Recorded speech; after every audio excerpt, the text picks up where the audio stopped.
Hi, I'm Fábio. And I'm Johnna. Ciao, come stai? Oi, tudo bem? Konnichiwa. Bonjour. Como estás? Buenos dias. 안녕하세요. Salam alaikum. Ni hao. Welcome to the Cultural Fusion Podcast.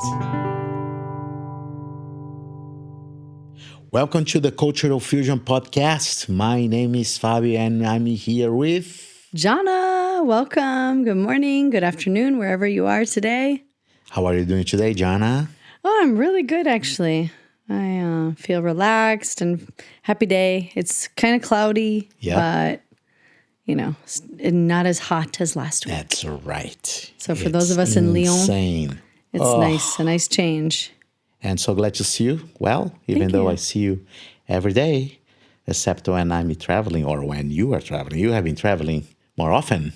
Oh, it depends. But we got around France this year, and that was fun. That's right. Did a little driving. Cool. Went north and south. Well. First, Johnna, we want to thank everyone who checks out our very first episode. Yeah, thank you for your responses. Lots of good feedback. Yes. And, thank you. Merci. Arigatou gozaimasu. Grazie. And we are so grateful for all of you who listen on Spotify or YouTube. Yep. Left comments and share it with friends. If you haven't yet, make sure to follow us on Spotify or YouTube and connect with us on Instagram at... What's our Instagram, Johnna? Cultural Fusion 21. Yeah, Cultural Fusion 21. And more importantly, yes, share your experience with us, because this podcast is not about giving solutions or having the right answers. My experience is not the same as Johnna's, and ours are not the same as yours. That's the beauty of cultural fusion. And if I can add, it changes over time. Yeah. Something we might have thought 15, 20 years ago might be different. Absolutely. Yep. Yes. And now let's get into today's topic, John. Yes, let's go. The one you all voted for. Chan, chan, chan. Cultural misunderstandings. Woohoo! All right. How can we start this second episode, John? Oh, we have so many. Misunderstandings. We have so many, but I think the main one that comes up in our relationship from the beginning, I mean, after dating for 2 years in Spain and Belgium, then we moved to Florida. And there we got to spend time with each other every single day for the first time, right? And so what happened? We got in a car. And depending on who was driving, I guess it didn't even matter who was driving, but we always fought. Do you remember the first year? Absolutely. Yes. I can't forget that. Yeah, those were some heated arguments. You drove pretty fast and I got scared. But beyond that, it was about directions. Yeah. I've been thinking about this since our last episode. Was it a low context, high context thing? Because you might say something like, see that tree up there, turn right after that, or you would even say turn after the tree without saying right or left. Do you remember? Yeah, that's right. And I would say go 3 blocks and take a right by the post office. The post office is going to be on your left. I give way more information, but we could not understand each other. Crazy. Yeah. And I think now we're getting a little better, maybe. A little better, but I don't think we've cracked the code for really how to give. I think I need some time in Brazil and you need time in the U.S. to learn how to give directions. Yeah. Maybe the best solution is I drive and you take the bus, or you drive and I take the metro. Oh, yeah. We almost did that once. Well, yeah, we have kicked each other out of the car before. That's true. We're going to tell listeners that. But maybe the best is just to move to France, where neither one of us really understands how to drive. And then again, we're on the same page. Have more compassion and empathy. Maybe this is the solution. And by the way, one of the biggest places, again, where cultural misunderstandings happen is relationships, right? Between friends, partners, colleagues, spouses. For example, I remember one more, Johnna. Actually, I have very different ways of looking at things when I'm sick or when our kids are sick. Oh, yeah. I always want to give Sophia and Julia something what? Warm. Yes, like hot tea. But Johnna, what do you do? Well, let's give some context here. So first, Brazil is a lot more like Japan. Well, Japan, they would talk about keeping the stomach warm.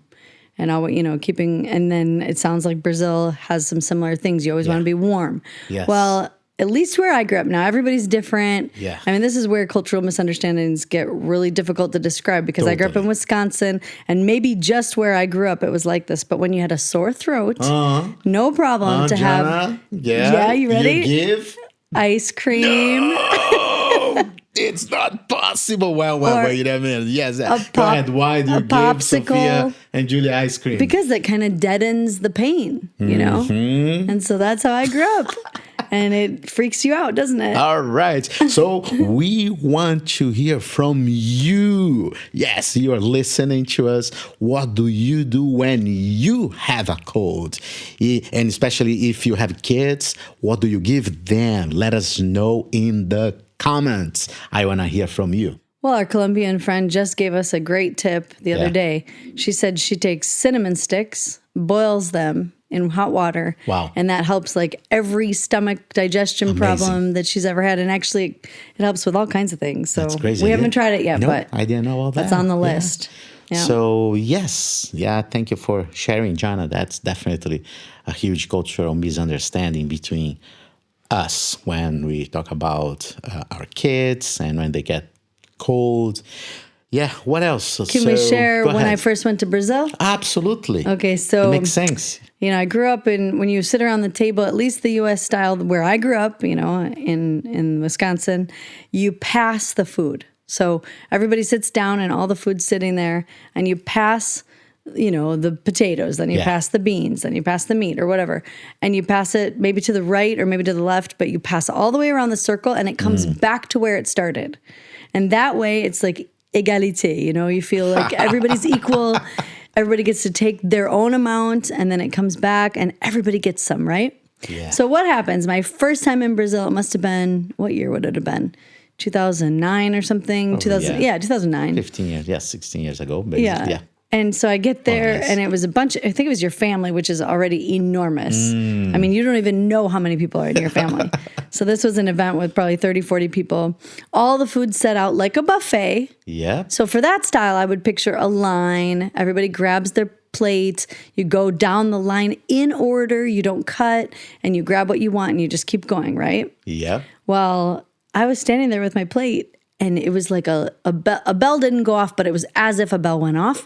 And everybody just grabbed their food like maniacs around. Like in a race. Yeah, in a race around the buffet. And I just stood there with my plate, almost crying, being like, how am I going to get any food? Yeah. And you asked me, right? Yeah. I do remember. I say, Fábio, what am I going to do here? Yeah. I said, can you go get me my food? Because I don't know how to go in that. I don't know how to enter into that chaos. I don't remember what I said. Just go. Oh, yeah. Go for it. Just do it. Yeah, you didn't understand. You just said, yeah, just go for it. So I think I did.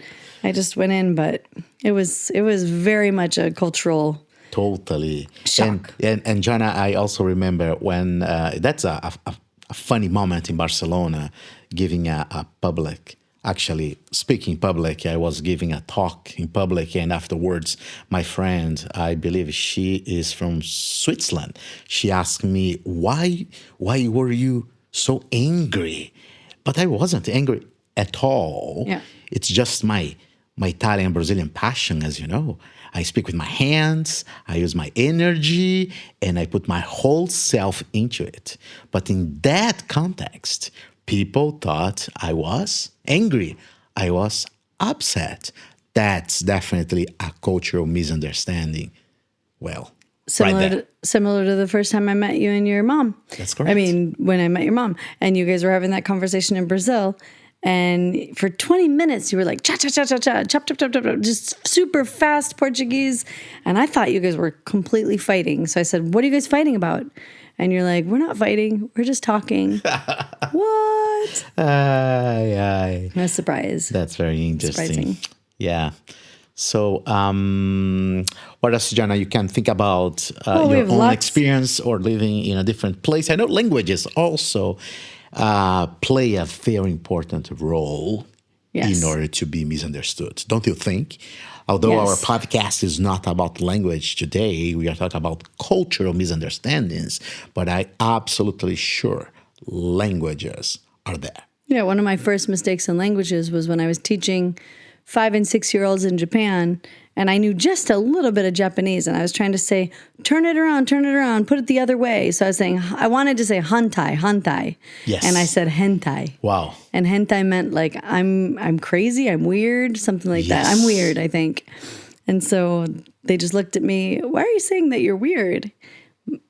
So that's language is hard because you can have so many close things and it can mean a totally different definition. Yes, and also I would say and add, we have already talked about high context, low context in our first episode, but I definitely use lots of metaphors. So as you know, and even when I'm speaking to people, and metaphors can also cause misunderstandings. Yeah. So I love using them, but I have learned that not every culture uses them in the same way.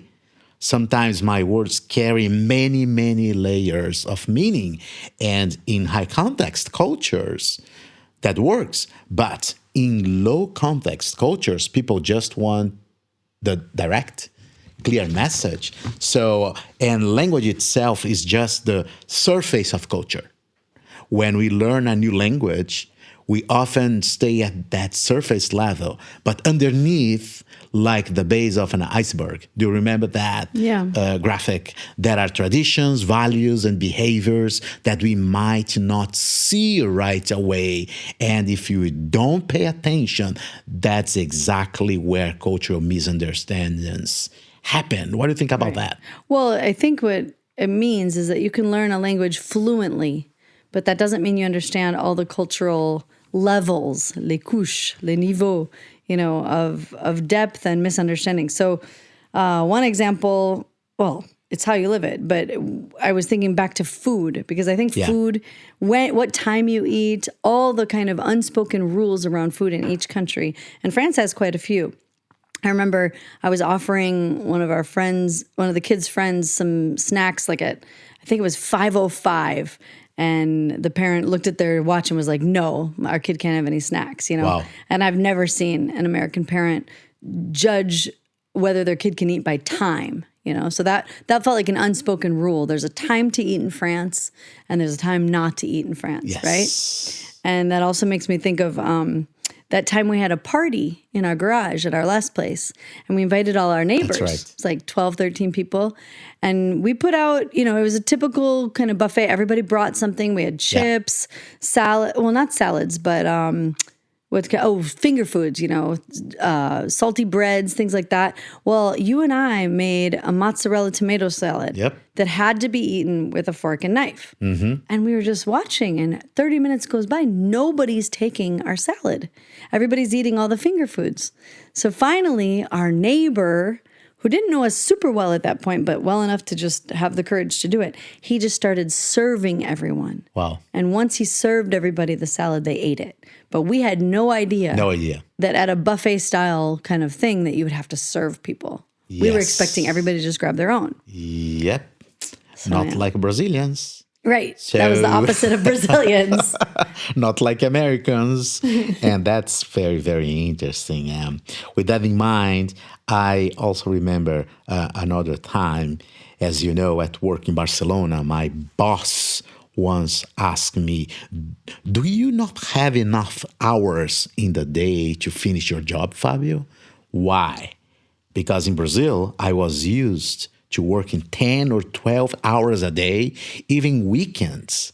In Brazil, my bosses saw that as being committed to the company. In Portuguese, Johnna, we say vestir a camisa, wearing the shirt of the company. Do you have anything like that in English or in the United States? Yeah, I've been trying to think. We don't have a good equivalent except for drink the water. We used to say that. I used to work for a consulting firm that's kind of famous, and they would always say, did you drink the water? Meaning, have you fully gotten indoctrinated into the system? Cool. And that's a throwback to something that happened in Texas, where it's an awful story, but where someone died because they made Kool-Aid to kill everybody at the same time. I don't know if you know that story. No, I didn't but that's know. what they're talking about. Did you drink the Kool-Aid? Okay. Or drink the water in other ways. So, And I didn't know about this expression in English either.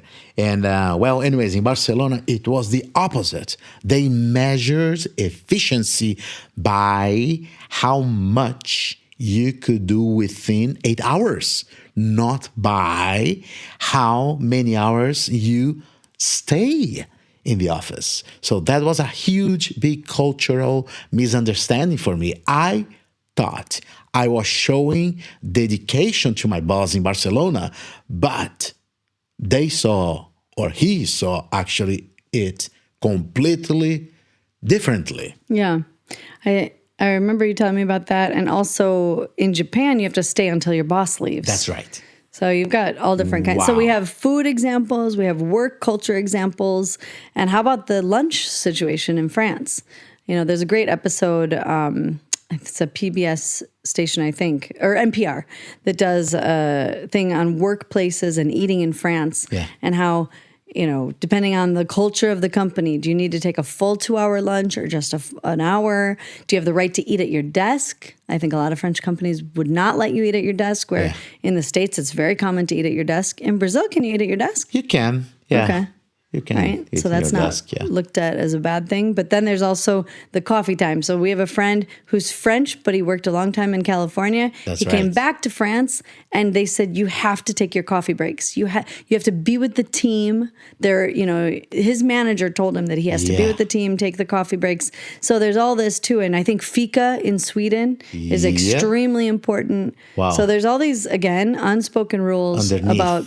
Yeah, and you can actually really offend your coworkers That's if you're not correct. following the unspoken rules. So if you don't take the break when you're supposed to, or if you do take a break when you're not supposed to, we have people who smoke. Sometimes they get more breaks than others, and then people get jealous. Yeah. Oh my That goodness. happened in the U.S. Totally. Yeah. And this reminds me when I was working for the Olympics, as you know, I was the only foreigner. So they were all French managers. And we had 2 hours to go and have lunch. Yeah. And I couldn't. We were like finishing our volleyball matches and coming again into the venue, working. And I remember one of the guys said, Fábio, you have 2 hours. What are you doing? You are going back to work? Say, yeah, my team is waiting for me. I have to go there. So that's also a cultural misunderstanding. And probably my biggest cultural misunderstanding happened many years ago, Johnna, with a Polish girl. And please, listeners, let me say this very clearly. I absolutely love Polish culture. I have so many Polish friends. As you know, Johnna, my Polish neighbor is there. So actually took my mom to the hospital the day I was born. And my dear friend Alex from Poland in Canada was such an important friend who helped me when I was living in Etobicoke. So I shared this story with a lot of love and respect. Go ahead, Johnny. Oh, sorry. Say I don't mean to cut you off. No, go. But just to say, we lived in Chicago on the north side, Totally. near Pulaski. Yes. And all the actually, I think there are more Polish people outside of Poland in Chicago. Do you know Yeah, that that's statistic? right, yeah. Chicago's like one of the biggest Polish cities in the world. So Anyway, this girl from Poland didn't speak Spanish, and I was kind of the bridge between me and my friend Pedro, by the way, from Peru.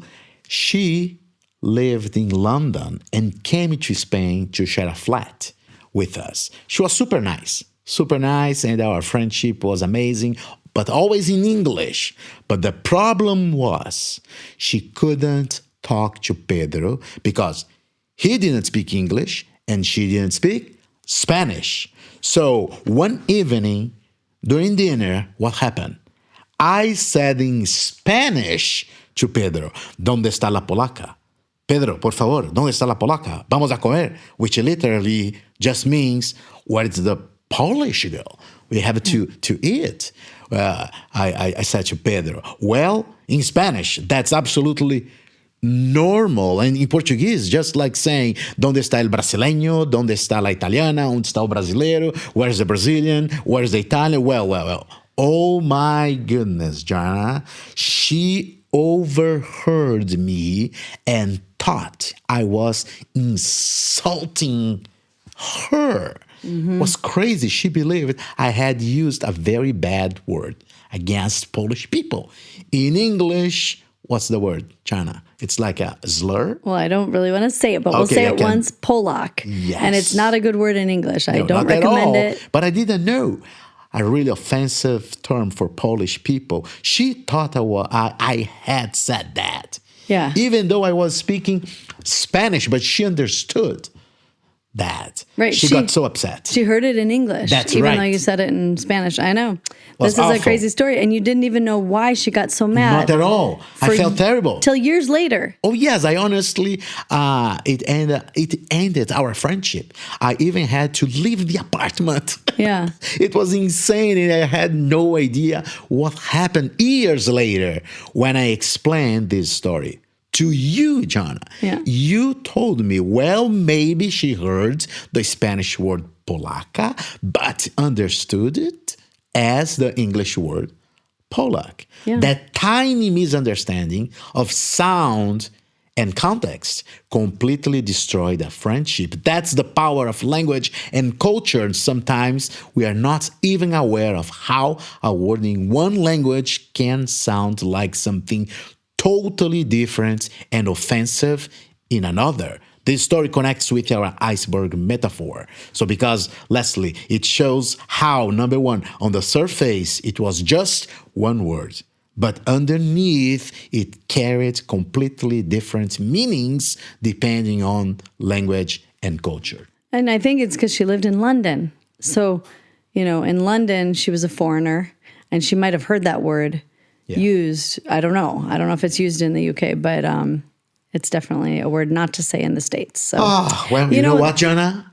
After that, I have not said anymore in any language. Donde está el italiano? Where is the Brazilian? Right. So, better to say their first name. I don't say at all. Unless you're in France, they say le monsieur. Oh, but it's not even La the dame. nationality, right? Yeah. You don't say where is the Colombian, where is, I don't know, the Right. Spanish. Right. So I don't say anymore. So No. I think I have learned my lesson. Go ahead, Johnna. You did. Well, I want to take this moment to plug a book by Sarah Lanier. You and I have read it before. It's Foreign to Familiar. And this is one of the first books that I've read that talks about hot culture and cold culture. Excellent. And so, is a culture more task-oriented or people-oriented? And so this can help with cultural misunderstandings because the values, right? So if you're more task-oriented, do you remember when your Catalan boss, you would say, hello, how are you? Totally. And then if you had to talk to him second time in the day, you'd say, hello, how are you? He'd say, I'm fine. Let's keep going. He cut you off because he wanted to get to the task. Exactly. But if you had called a Brazilian or you had called a Peruvian or a Colombian or a Mexican, then you'd say, how's your family? How was your vacation? Totally different because the value is the relationship and the people. And this doesn't mean neither one is bad, but it's just kind of a way to think about cultures and what's the most important thing. And so, so foreign to familiar, cold and hot cultures, and you can see how sometimes it's related to even the temperature of the country. Like, absolutely. Like Mexico's warmer than the rest of North America, and so that's considered a warmer culture. Yeah, and this is an excellent book as we just learn by doing it and making mistakes. Unfortunately, although we read all these theories, we go to a place and study the culture, but once we are there, we see how difficult and humbling it is, the process, Johnna. I don't know if you have one more last story to share. We probably are going to close our second episode, but I don't know if you one or two more stories. I can tell. I know you have something about Japan. Also, it was a very difficult, hard situation. Japan's a country where you have to keep your word. And I failed. I had an appointment with this friend, and I remember her name, Chikako. And so 3 times I forgot to meet her. it was over 3 or 4 months at least, but I just missed 3 times to get together, and she thought that I was doing it on purpose. And so she ended our friendship because of that. And it was just, in every case, it was scheduling mistakes, and, I couldn't get out of it. I mean, that might not even be cultural. That's just personality. There's a lot of people, you don't deserve to be stood up 3 times by anybody. It was a total mistake. So I couldn't find a way to make it up to her, and I was wrong. But I did lose the friendship there. And so I just want to categorize. We've been talking about food. We've been talking about work culture. And then, because I'm doing the low context, and then we have the politeness. What's considered politeness? And how about customer service, Fabio? Do you remember when we got to Japan and you wanted a shoe cream, which is like, how would you translate that? It's a cream puff in English. Yes, that's right. Yeah. So shoe, it's the same word as shoe in the French, kind of chantilly. Yeah. And so you have a cream puff, and we got to the restaurant at 1:45 p.m. Yeah.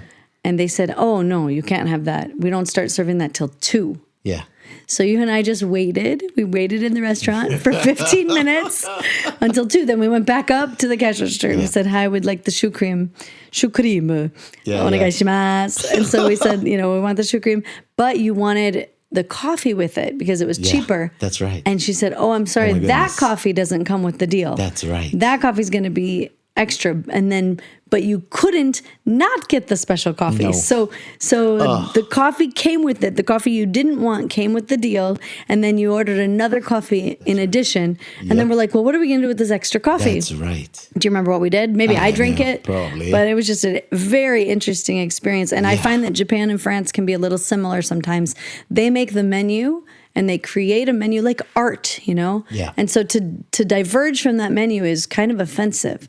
But when you go to Brazil or the US, it's all about choice, the individual choice. So you can just mix it up. Totally. You can say, hey, can I have chicken with that instead of beef? Can I have broccoli on the side instead of peas? And it's just a totally different culture. Yeah. And so that's a huge difference. So I don't know what you'd call that. Is it task-oriented or people-oriented? It might be a different kind of category where where you want to create the art versus the individual choice as being the value. Yeah, it reminds me also in Japan, I think I remember when I came back home and I had a meeting and Yokohama Brazilian soccer players, we got together in a restaurant and they didn't drink alcohol. Right. But they got a menu that was supposed to come with alcohol. And they said, no, we don't want to drink alcohol. But they said, no, we have to bring alcohol because you chose this menu. That's right. And they said, no, we don't want to drink. Menu is even a false friend. Yeah. Combo. That's right, Johnna. But this is also a cultural misunderstanding. Yeah. And so then what did they do? They just left the alcohol. They left it. They couldn't, It was like shots or something. Kind of they left it on the table and it gets they said, wasted. No, we don't want to drink alcohol. Yeah. But that happened to me in the U.S. once too. Yeah. Where they brought a shot and I didn't want it and they had to bring it anyway because it's part of what I ordered. Yeah. Yeah. So once again, if you want to summarize what you have been speaking today in this second episode, so in order to just close our time together, go ahead, Johnna. Well, help us. Yeah, we definitely covered food.